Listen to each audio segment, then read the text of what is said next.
Bonjour tout le monde, c'est Christine de Style Harmonie, merci de me rejoindre. Aujourd'hui, je vous propose de faire un tuto à partir de produits de recyclage. On va utiliser des papiers toilettes, des rouleaux de papier toilette. On va également réutiliser peut-être des cintres que vous avez à la maison qui ont été abîmés. J'ai retrouvé ça dans mon garage et ils sont tellement vieux qu'ils se brisent, mais en... Voilà, j'ai même pas eu besoin de forcer. Ils se brisent en 2 coups de cuillère à peau et on ne va utiliser qu'une petite partie. Donc vous allez pouvoir, si vous le pouvez, soit avec une pince, soit carrément avec les doigts, ne prendre que cette petite partie-là, qu'il en reste un tout petit peu de part et d'autre. Ici, c'est parfait. Et puis, voilà, vous allez utiliser du papier. Alors, papier épais, papier fin. Je vais vous montrer 2 versions pour ceci. Alors, comme je risque de ne pas avoir de papier assez long, identique, j'ai décidé de prendre 2 papiers dans la même famille de couleurs, un pour le devant, un pour l'arrière. Ensuite, on va commencer. Alors, il y a 2 écoles. Soit vous enveloppez vos papiers individuellement, un par un, dans du papier identique où vous utilisez des couleurs différentes, soit on va les coller ensemble. Moi, j'opte plutôt pour le pistolet à colle chaude parce que ça colle très très bien sur le carton. Vous pourriez également opter pour du scotch à tapisser qui fonctionne très très bien. Et moi, j'ai plutôt pris l'option ici de mettre le papier à la fin. Et c'est pour ça que je vais vous donner 2 versions. Une où on va un petit peu cacher la forme et l'autre où on va la laisser onduler. Vous allez voir ça. Donc, vous collez tout ensemble. Alors, je n'ai utilisé 5, mais bien entendu, vous pouvez en mettre beaucoup plus si vous le souhaitez, hein. Dans le premier ici que l'on va faire, on va faire une petite entaille et on va rentrer notre crochet. J'aurais peut-être dû commencer par ça. C'est pas grave, je vais le faire maintenant. On va essayer de centrer et on va rentrer ensuite le bout de notre cintre à l'intérieur.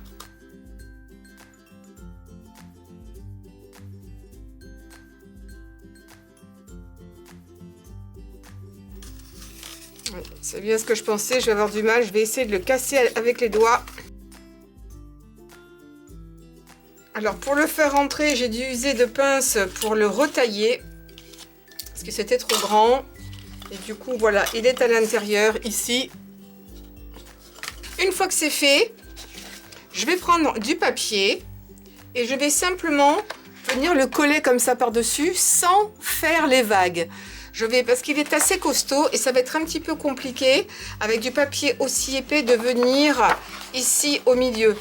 Ça va faire des marques et ça, je n'ai pas envie. Dans le deuxième exemple que je vous donnerai, je vais utiliser un papier plus fin et je le ferai. Et ensuite, eh ben, vous choisissez ce qui vous plaît le plus. Donc là, je vais le recouper à la bonne taille et je vais utiliser de la colle blanche, de la colle plutôt liquide. Ça va me donner plus de temps pour le remettre droit si jamais je pars un petit peu en biais, etc. Alors évidemment, je crois que j'ai oublié de mettre la caméra en marche. Donc ce que j'ai fait avec un pinceau, j'ai mis de la Cléo-Colle parce que c'est une colle épaisse. Et une colle épaisse évite au papier de trop gondoler. Plus c'est liquide, plus il y a d'eau, plus le papier s'imbibe et gondole. Prévoyez éventuellement des petites pinces. J'essaie de me mettre à ras, je monte un petit peu là-dessus. Je prends des petites pinces pour sécuriser. Et ensuite, je tire un petit peu.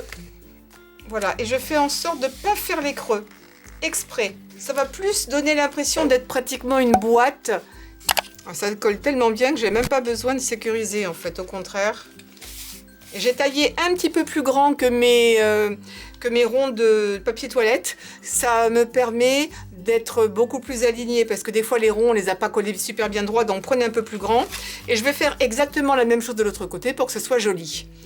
Maintenant, pendant que l'autre sèche, je vous fais la deuxième version avec un papier beaucoup plus fin, où là, je vais pouvoir ici venir faire un petit peu plus les mouvements de va-et-vient, de vague un petit peu de mes rouleaux. C'est parti. Cette fois-ci, je vais mettre de la colle directement sur les rouleaux, pour bien aller dans les creux. Alors, je les fais tous d'un coup, mais vous pouvez très bien décider de n'en faire que 1 ou 2 à la fois. Si vous avez peur de vous tromper ou que ça colle trop fort, dès le début, c'est vous qui choisissez. Et bien entendu, je vais faire la même chose de l'autre côté, mais avec un autre papier parce que j'utilise des chutes.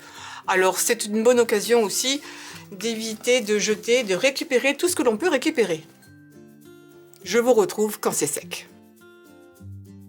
Alors, histoire de solidifier un petit peu ici, vous pouvez mettre éventuellement du washi tape. Moi, je vais solidifier juste là.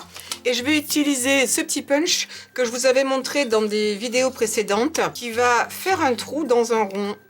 En même temps, j'utilise mes chutes de papier. Donc, ce sera coordonné. Pour que ce soit plus résistant, je vais les coller ensemble.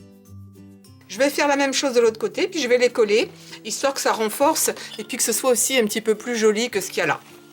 Voilà, je trouve que ça fait un fini un petit peu plus pro. Et la même chose de l'autre côté. Et voilà ce que donne le dernier. Donc celui-ci avec simplement la même chose, mais où on marque les petits les rouleaux. Celui-ci qui est tout lisse. C'est une question de choix. Vous me dites ce que vous préférez. Il y en a un qui fait un peu plus boîte, un petit peu plus peut-être moderne. Je trouve que ça donne un côté peut-être un peu plus ancien. Mais les deux sont très sympas et très faciles à faire de toute façon.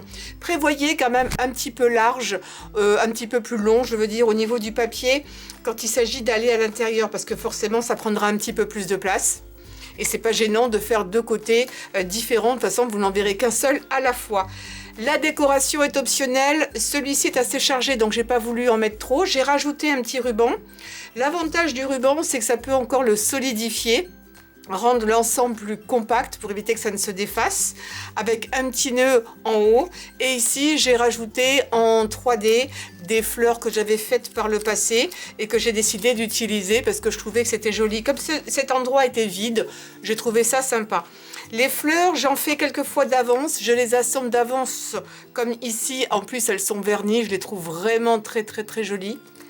Ou alors, quand il me reste des petites chutes de papier, le soir, devant mon programme de télé, eh ben, je coupe des morceaux d'avance. Je ne les assemble pas forcément avant. J'attends de voir ce dont j'ai besoin au niveau des couleurs et après, je les assemble juste avec un tout petit peu de colle. Et c'est parti.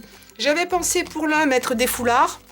Et puis pour l'autre, vous savez, mettre les rouleaux, par exemple de vinyle ou des choses comme ça, pour les ranger, pour éviter qu'ils ne soient abîmés. Si vous n'avez pas beaucoup de place, on peut accrocher ça très facilement, soit contre un mur, soit sur une étagère ou autre, et faire un petit peu de rangement. Je vais vous faire une petite mise en scène et vous me direz ce que vous préférez. Dites-moi, est-ce que vous préférez cette boîte-là qui est plus droite, enfin qui donne un aspect plus boîte à la limite, ou alors est-ce que vous préférez quand c'est plus gondolé? Les deux sont sympas, mais j'ai peut-être une préférence quand même pour celle-ci qui fait moins justement peut-être rouleau au départ. Alors voici un des exemples que je voulais vous proposer. Par exemple dans celui-ci, je vais mettre, ce sont des feuilles de liège. Vous avez déjà fait une vidéo avec ces petites feuilles de liège imprimées, on les met dedans. Ça les tient, on voit à disposition. Ce qui est bien, c'est qu'on voit tout de suite les couleurs. Et vous pouvez, comme je vous disais, en faire beaucoup plus. Vous pouvez doubler la longueur de ce que je fais là. Et ensuite, eh ben, vous le positionnez absolument où vous le voulez à la maison. Et ça prendra beaucoup moins de place. Et vous avez tout en visu. Pareil pour celui-ci, mais là, on va changer. Oups! On va changer un petit peu l'idée. Donc, des foulards. Ça évitera aussi qu'ils ne soient trop froissés. On les met à l'intérieur. De cette façon-là. Donc là, ce sont simplement des morceaux de tissu que j'utilise. Mais vous aurez compris le principe. Voilà. Et c'est pareil, vous pendez ça dans votre armoire à l'abri de la poussière et vous vous serez fait comme ça. Vous aurez tout de suite une bonne visibilité sur les foulards que vous avez. Après, vous pouvez imaginer mettre d'autres choses éventuellement à l'intérieur aussi. Donnez-moi des idées sur ce que vous pourriez utiliser ou ce pourquoi vous pourriez les utiliser. Ça pourrait être pourquoi pas des ceintures également. Ça pourrait être des colliers très longs qu'on pourrait accrocher. Ça pourrait être absolument plein de choses. Mais voilà, moi je trouve que c'est plutôt une bonne idée. N'oubliez pas de donner un pouce en l'air à cette vidéo, de partager sur les réseaux sociaux, bien entendu de souscrire à ma chaîne, de cliquer sur la cloche pour savoir quand je poste de nouvelles vidéos, et puis partager sur les réseaux sociaux, ça me fait super plaisir. Et dites-moi ce que vous en pensez. Si vous avez des idées de vidéos que vous aimeriez que je fasse, ce serait avec grand plaisir si je peux le faire.